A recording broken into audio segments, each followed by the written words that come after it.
Hello, everyone. Larry Dillon from Scalable Insights Podcast, bringing you people and ideas to help you grow and scale your business. I have with me today Jeff, the producer. Jeff, how are you? Great. How are you? Busy. We've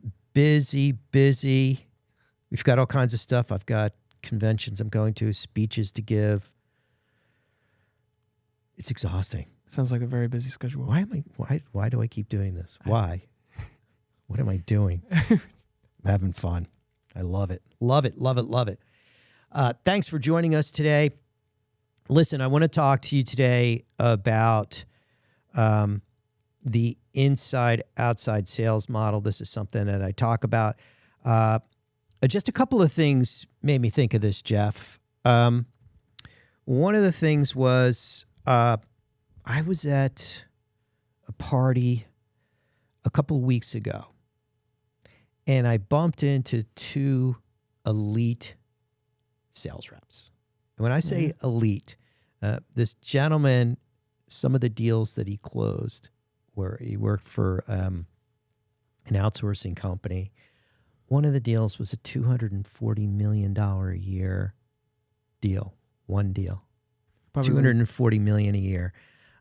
His wife was a sells medical equipment, just tippy top, complicated sales, top of the food chain. And we were talking about CRMs, and I'm like, well, what do you use? And he said, well, I hate this one. I hate that one. And, when you consistently hear, when you talk to elite sales reps, not the sales reps that just like to waste time, and they're telling you that they hate the name brand CRMs and they refuse to use it. And they're like, what are they going to do? Fire me? Yeah. I'll take that account, the $240 million a year account, and just walk it across the aisle. Like, you got to realize, like, if you're not, and I just read some research that said 63% of sales reps refuse to use their CRM. Are you listening to this? What are you doing? What do you do? Like, literally, what are you doing? Listen, and that's not even, I want to talk about inside and outside sales, but I'm just saying that, and I don't think I'm telling anyone something that they don't already know. But I think, you just sort of go through it. But let me back up for a second. But anyway, I just wanted to point that out. It just blew my mind. Yeah. It blew my mind. But anyway, so listen, if you're in B2B, you have marketing qualified leads and then sales qualified leads. And what it takes to convert a marketing qualified lead into a sales qualified lead is a lot of time. If you're an MSP, that could be 2 months to 2 years that you have to stay on top of and keep engaged with that customer, where there just is no end in sight, where you just have to continually stick with that customer. My reps, every one of them will close deals this month, and they'll say, yeah, I've been working this client for 3 years. Or I'll be on a Zoom call with a new client, and they'll say, Danielle's been following up with me for 3 years, and now we're finally going through. But 3 years for her, it's four calls a year, 12 dials, 12. And many of these clients never spoke to her. They just got the voicemail and the email. And the voicemail is like 30 seconds. It doesn't take much, but inside and outside sales are very different.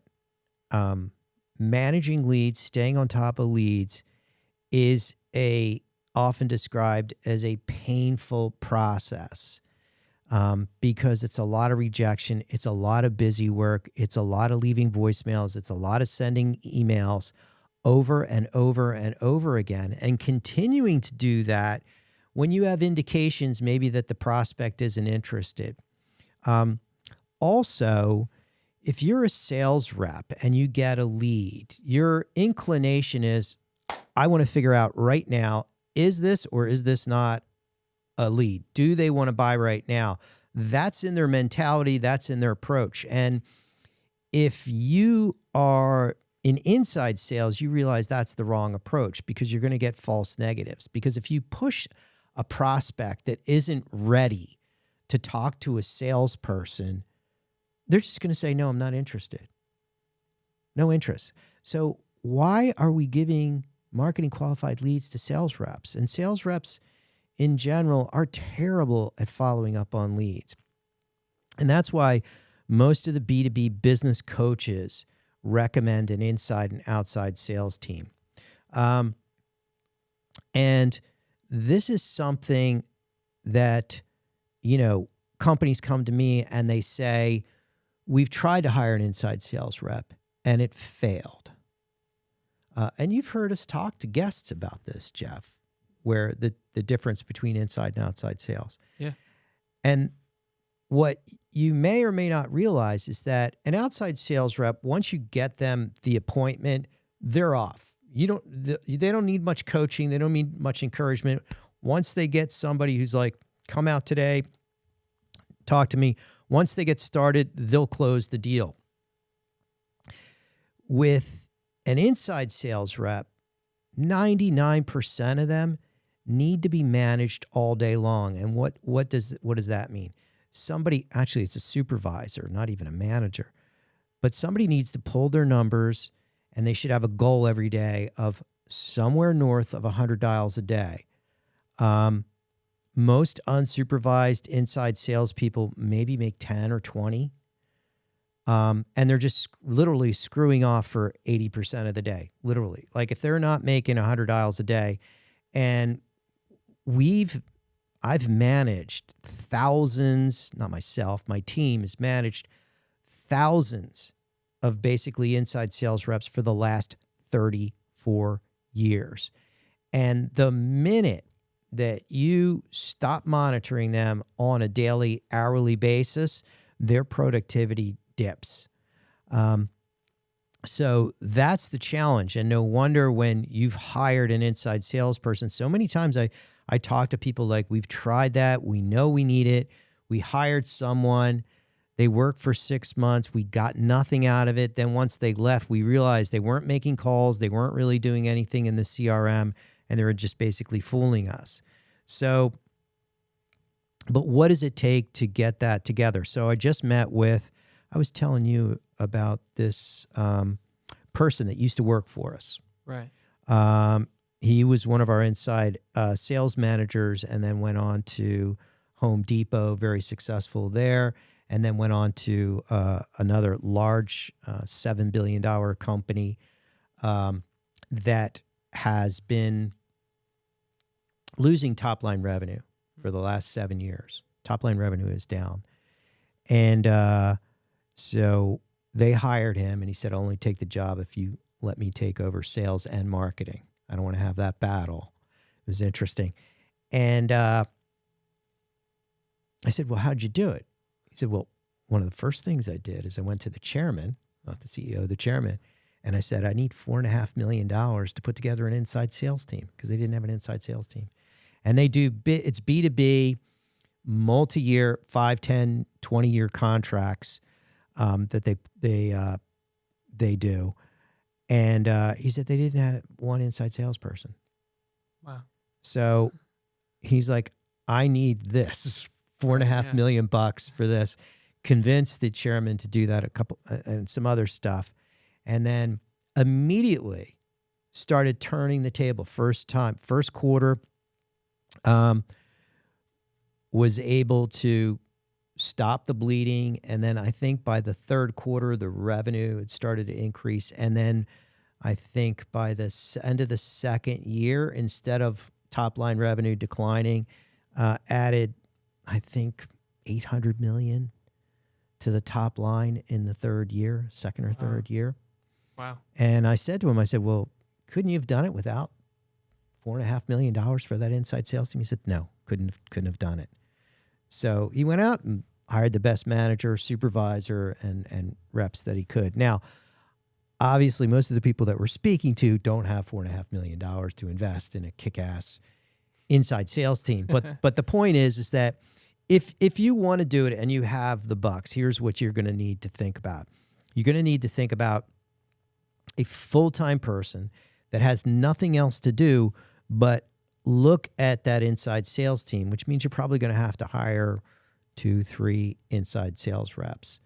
And if you manage them on a daily basis, you're going to get those results. And listen, I can tell you from the last 34 years, I work with 20 different B2B industries, and I can tell you 100% of the time, the ones that are the monsters utilize some form of inside sales, have some sort of inside sales team, kick-ass inside sales team.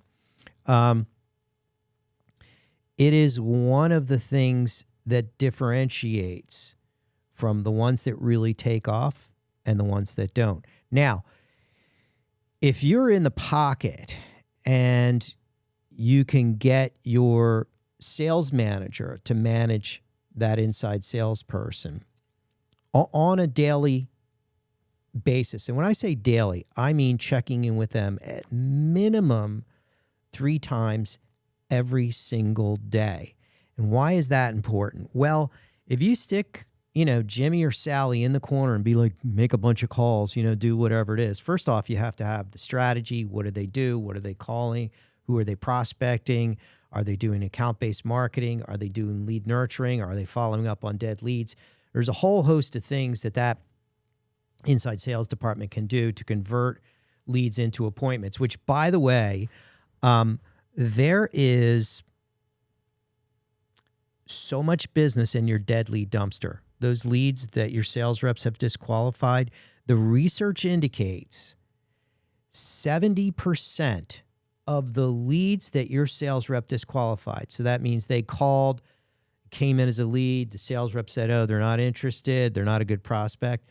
70% of those leads in your dead lead dumpster, because you gave it to a sales rep instead of a lead nurturing professional, are qualified and will go on to buy from your direct competitor. Let me repeat that. 70% of the leads, if you don't have a killer inside sales team, 70% of the leads, people that reached out to you, referrals, they saw you, they saw your website, people that reached out to you, filled out a form, 70% of those leads in the dead lead dumpster are qualified leads and will go on to buy from your direct competitor. If that doesn't give you chills, I don't know what will. Don't take my word for it. Do your own research about unqualified leads. Just research unqualified leads on the Google. You'll find all kinds of research that will tell you that. And we've seen guys like David Parry, who will take a company that was $15 million in sales. They thought they were a technology company, and took them to $45 million in 1 year. Just executed on all the opportunity that came through the door. Wow. They literally tripled in 1 year. That's a crazy number. Yeah. Anyway, he's done that like 15 times in the last 20 years. But a big part of that is executing on the opportunity that would normally wind up in the dead lead dumpster. So it's worth it. Now, if you have a savvy inside sales manager that can keep their head in the game for the outside sales reps, but monitor that inside salesperson. So why is it so necessary to communicate with them, run their numbers 3 times a day? Because if you put them in that corner and they really push it, like you're like, hey, your goal is to do 100 dials a day. And then, let's say they push it and they do 110. Nobody notices. Monday, they do 110. Tuesday, they do 115. Banging the phone. Nobody says thank you. Nobody does anything. And then they do 120. That whole week, they're just killing it, right? Over 100 dials a day. And then at the end of the week, they're just like, nobody really cares. Yeah. So then the next week, Monday, they do 90. Tuesday, they do 80. Nobody says anything. Wednesday, they do 80, 70, 60. Then over time, they just like, well, nobody cares. Nobody cares when I do well. Nobody cares when I... So what's their incentive to keep pushing it unless you're running those numbers? And the thing is that with inside sales, it's all dials. You got to make 10 dials to talk to one person. So if you're making 20 dials a day, maybe you'll talk to 2. But if you make 100 dials a day, you'll talk to 8. It's actually 8%. But that's the challenge. Yeah. And what we've seen is with those unsupervised inside salespeople, sometimes a week will go by and they'll make 50 calls. So maybe they speak to 5 people versus 40. Jeff, 40 is bigger than 5. Like even with our own, when we've hired inside salespeople, and I had this one rep that eventually I had to fire, who were like, you're an inside rep. You got to be on the phone all day. It's your job is to call, leave a voicemail, send an email, leave a voicemail, send an email. Midday, 8 dials. I'm like, what were you doing? They're like, well, I had to do this. No. Yeah. You have a massive database of people you're supposed to call. Well, I had to do. No. Then in the afternoon, instead of, 50 dials, it was like 20. Yeah. And I'm like, that day, I'm like, unless you can do 100 dials a day, which we told you before you took the job, we're going to have to shake hands and part as friends. And made it really clear, like, this is a deal breaker. We explain this to you. But I had that conversation, like, that first day. Right. You've got tons of stuff to call into. So then the next day, just about hit 100. And then I'm like, okay. And then the next day, and then the next day.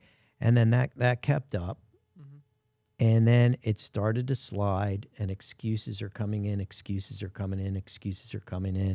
And then they just wouldn't do it. I realized they were never going to do it. It's never going to work out. Mm. And instead of, 6 months of them just sort of slacking off, I had to let that person go within just a couple of weeks. But the thing is that person with that kind of coaching shouldn't be doing the job, because the job is to make 100 dials a day. Yeah. That's what inside salespeople do, is minimum. If they're not doing that, then they're sort of wasting their time. Now, it might be slightly different depending on your industry, but there's some number that they have to achieve. And I can tell you that working with people like that, sometimes that's the key to keep them going. And then they're like, oh, I got to make 100 dials a day. They step it up. They get the 100 dials a day. They're talking to 8 people a day, 40 people a week. And next thing you know, they're like, I've got 5 prospects. Right. 5 excellent prospects. But if you're making 10 dials a day and talk to 5 people, you might get 0 It might take you a month to get 5 prospects. Mm. So that's why, and asking sales reps to make 5, 10, 15, 20 attempts into somebody who called in, first off, they're never, ever going to do it. The research, here's the sad statistic. So I was giving a speech at a convention. I won't say which industry, but it was one of the industry we service. 100 of the top people in their industry. And so we did a mystery shopper call where we called in and said we were the facilities manager of a 100-person law firm, and we want someone to call us. 100 companies we reached out to, gave them a cell phone so we could record exactly who called in. Out of the 100, only half even made one attempt. And only 25 made the second. When they called in, they were greeted with a very positive response. Oh, I know he's interested in talking to you about, whatever it is that they sell. Hey, call back tomorrow. Only 25 out of the 50 made the second call.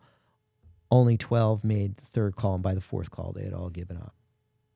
When on average, it takes 10 attempts, and that's because they're giving the leads directly to their sales reps, which is why 70%, did I mention that? 70% of the leads that your sales reps say are dead are not dead. They just got a false negative, and they chucked it in the lead dumpster. And also, by the way, some of these leads that your sales reps are swearing up and down, because this also happened from the call where somebody was instructed, like we specifically instructed, please call me at this number, call me. So we had got an email from one rep that said, Mr. Jones, I've attempted to contact you numerous times, have been unsuccessful, blah, blah, blah, blah, blah. And we looked through the call log, Jeff. That person never called. So what's in the CRM? I've tried to call this person. They're lying. Yeah. So, and it's because they're busy with other stuff. They shouldn't be doing lead nurturing. They shouldn't be qualifying, marketing qualified leads. So, and that's why it's so necessary to have that inside sales department, because with B2B, some of these leads will take 12 months to nurture. We hear it all the time. Every month we get numerous success stories, and invariably one of them is like, it was like you said, we were following up on this lead for a year before we got the first appointment, got the appointment. None of our competitors kept up, and they were alone and wound up getting the deal. And then they call us up to thank us. So there's a myriad of reasons to have that inside sales team. And like I said, if you can't afford, the whole setup, which would be, ideally you'd want full-time inside sales manager and maybe 3 or 4 inside sales reps. So that's probably going to set you back $153, $500 a year. So if you've got that kind of jing to invest in that, well worth it. If you don't, and you want to hire one inside salesperson, somebody has to follow up with that person every single day. Because if you have somebody that's killing it, that you have to set the goal, and 95% of reps need to be managed. They won't do 100. The good ones, you just have to give them a little bit of encouragement, and they'll make the calls. Most of them, and the chances of getting a bad hire are high. Don't be disappointed if you go through 2 or 3 inside salespeople before you get one that sticks. You know why it's so predominant with that? People, you hear about this all the time, get a bad hire in terms of sales or inside sales.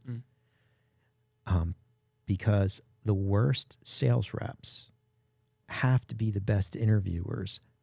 Otherwise, they can't eat.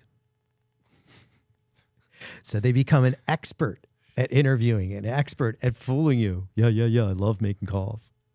Because I know they can get the job. And if you're not on the ball, if you don't have like a really good way of measuring them 3 times a day, they know they can get away with doing nothing for a year. Mm-hmm. And they have to be good at interviewing, otherwise they won't eat. So it's an interesting dynamic. But anyway, so if you do hire that one person, you just got to get commitment from your sales manager. He's going to pull the numbers, pull the dials, whatever those KPIs are,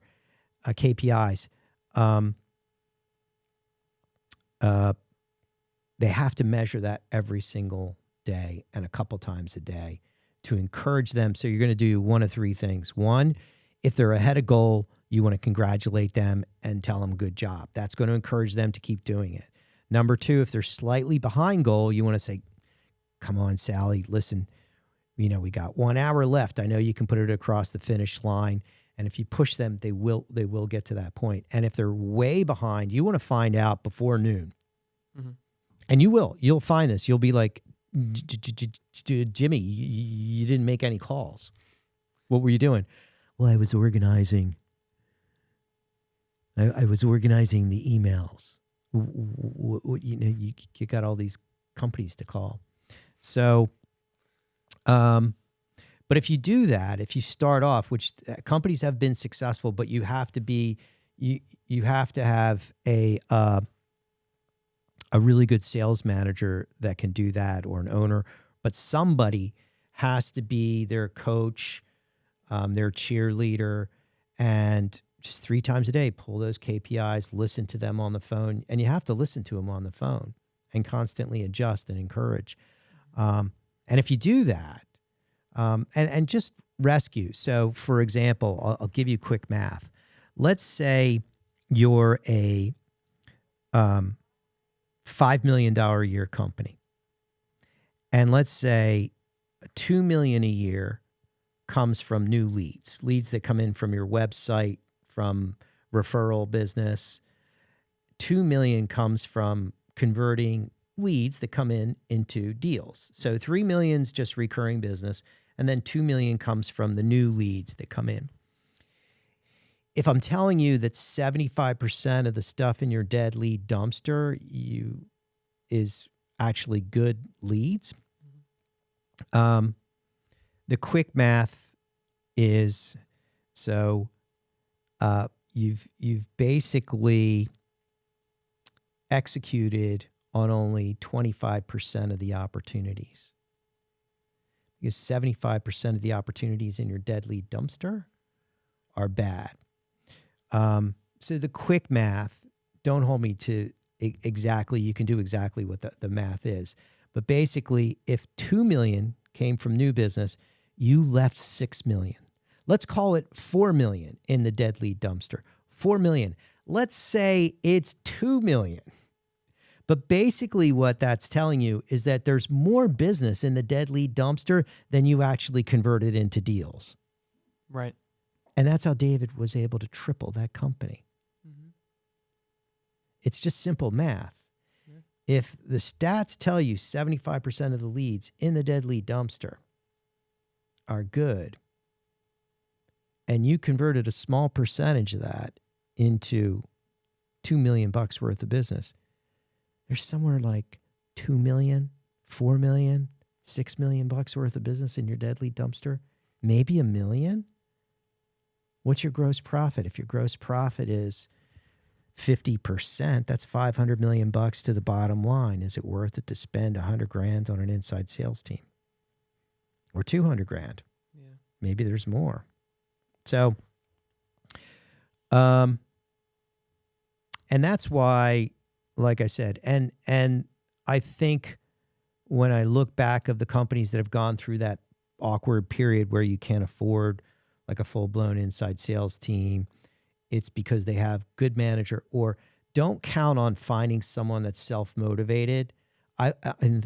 All the years that I've been doing this, Jeff, 34 years, thousands and thousands of owners, sales managers, salespeople, I've only met 10 inside salespeople that don't need management. There's only 10 out of the thousands. Not a lot. Yeah. I've probably, I want to say 10,000 that were terrible. Wow. But I haven't met 10,000 reps.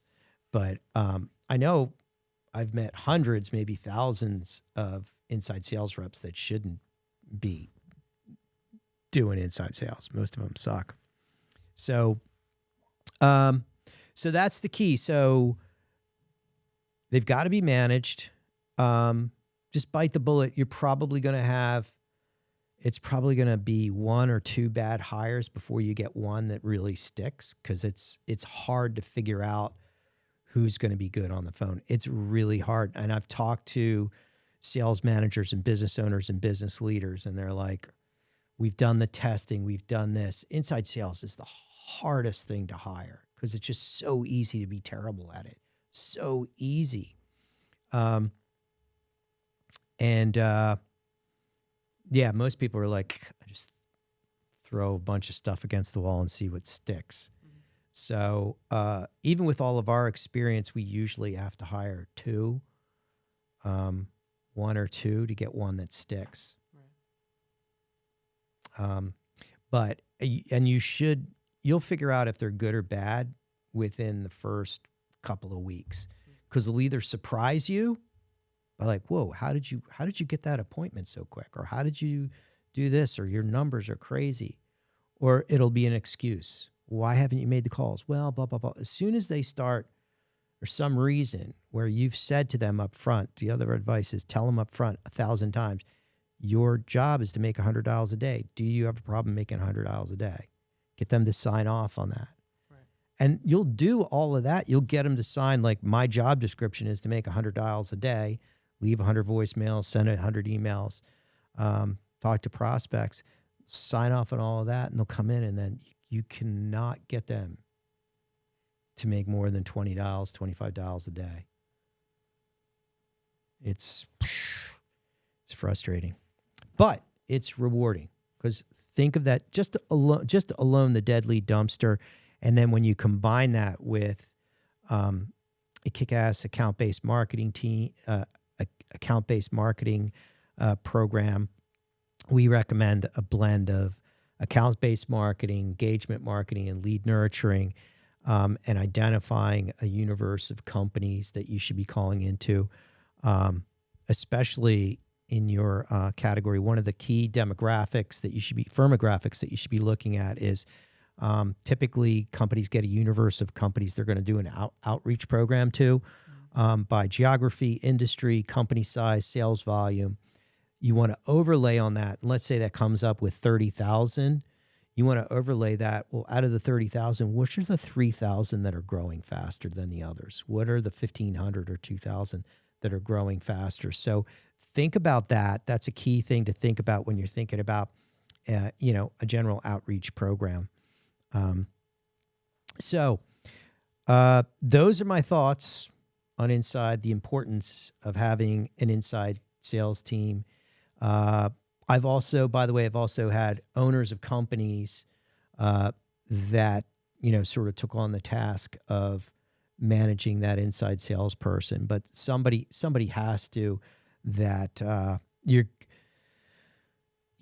good ones there's a little bit of resistance, and you can kind of push them. Right. So I would say there are very few sales reps who on their own devices will kill it. And then the ones that just take a reasonable amount of effort, it's just a little bit of effort to get them to hit their goals. Mm-hmm. And for inside sales, if they make the outbound dials, if they make 100 outbound dials to the right people every single day, you are going to get business. And that first thing I would look into is the dead lead dumpster, call your past clients, getting together that list of who they should call. That's important to figure that out. If you have questions about that, feel free to reach out to me, Larry@insightprm.com, and I'd be happy to help you out with that. I don't want to dive into that. I wanted to do a short podcast today. Those are my thoughts, Jeff. What do you think? I think that's very useful. Yeah. Create the inside, outside sales team. It's pretty simple. Mm-hmm. Hard to execute on. It's hard to hire, hard to manage. I don't think it's hard. It's just, you just have to do it every single day. Tedious. It is tedious, and it's a tedious job. And somebody needs to motivate them because they're dealing with a lot of rejection. Less now because they're getting voicemails. Yeah. But the voicemail is your friend. That's a whole. We should do a podcast just on the voicemail today, because that's your friend. That's a free 30-second directed commercial. Yeah. So, well, listen, Jeff, this has been great. Yeah. We hope you guys found this useful. Please click on the like button.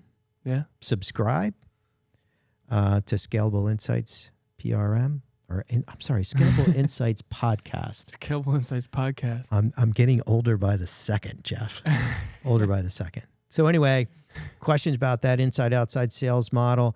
The biggest differentiator between those that crush it, inside sales, by the way, not only is going to increase your closing ratio, increase the number of appointments that you set, it's also going to increase your profitability, because and you can go online and check this out, a nurtured lead Mm-hmm. versus a slam dunk, are you ready for an appointment?